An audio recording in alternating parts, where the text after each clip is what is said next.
नमस्कार दोस्तों, स्वागत है हमारे अपने यूट्यूब चैनल में ऑनलाइन करियर हब में।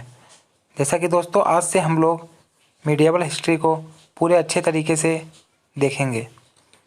आज हम लोग का डे 1 है। इसी तरह हम लोग पूरे मीडिएवल इंडिया को अच्छे से कवर करेंगे। चलिए देखते हैं। सबसे फर्स्ट में आता है भारत में तुर्क आक्रमण।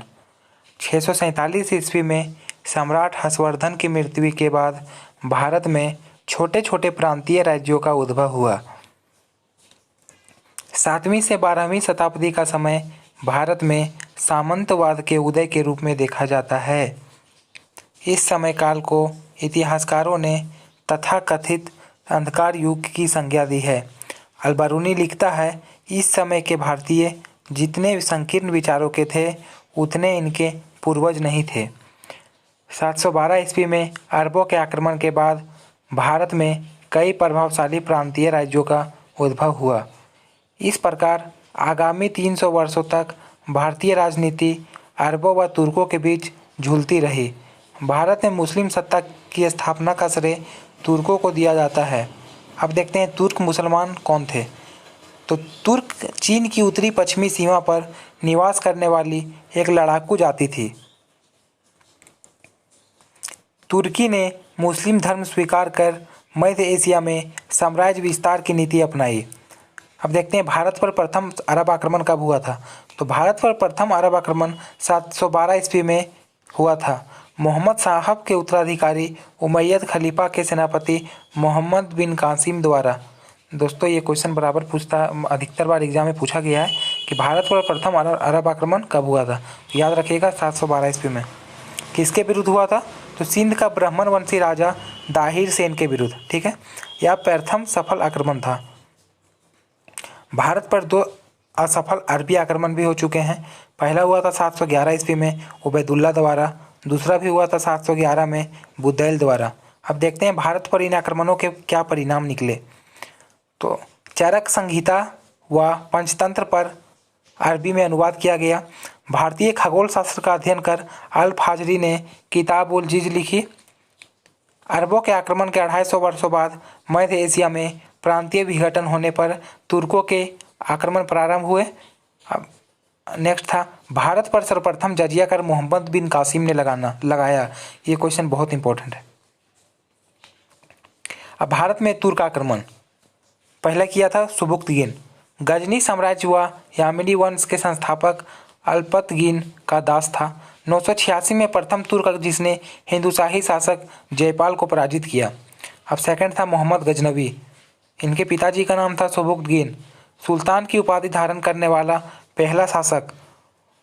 इनको और एक उपाधि मिला था बुतसिकन व मूर्तिभंजक का।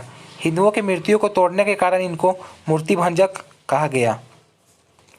ये यामिनी वंश से संबंधित थे। आक्रमण का उद्देश्य धन लूटना व मध्य एशिया में विशाल साम्राज्य की स्थापना करना। इसमें भारत पर 1000 ईस्वी से 1027 ईस्वी तक 17 बार आक्रमण किया था। अब इनके प्रमुख आक्रमण को देखते हैं। गजनी का प्रथम आक्रमण सिंध के सीमावर्ती क्षेत्रों पर था।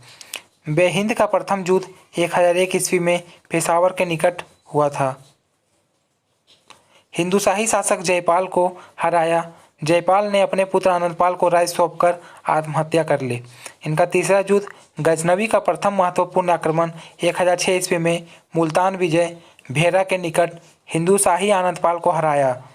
बेहिंद का द्वितीय युद्ध 1009 ईस्वी में, इसमें हिंदुशाही शासक आनंदपाल का निर्णायक पराजय। इनका पांचवा युद्ध 1018 ईस्वी में कन्नौज के गुर्जर प्रतिहार राज्यपाल को हराया। इनका छठा युद्ध 1019 में हिंदुशाही राजा त्रिलोचन पाल को हराया। सातवां में गुजरात अभियान 1025 से 1026। ये बहुत इंपॉर्टेंट है। काठियावाड़ प्रांत के प्रसिद्ध सोमनाथ शिव मंदिर को लूटा। उस समय काठियावाड़ के शासक चालुक्य भीम प्रथम थे। यह गजनवी का सर्वाधिक महत्वपूर्ण आक्रमण माना जाता है। गजनवी अकूत धन संपदा लूटकर रेगिस्तान के रास्ते गजनी लौट गया। गजनवी का भारत पर अंतिम आक्रमण 1027 ईस्वी में हुआ। अब देखते हैं मोहम्मद गजनवी के दरबारी कवि कौन कौन थे।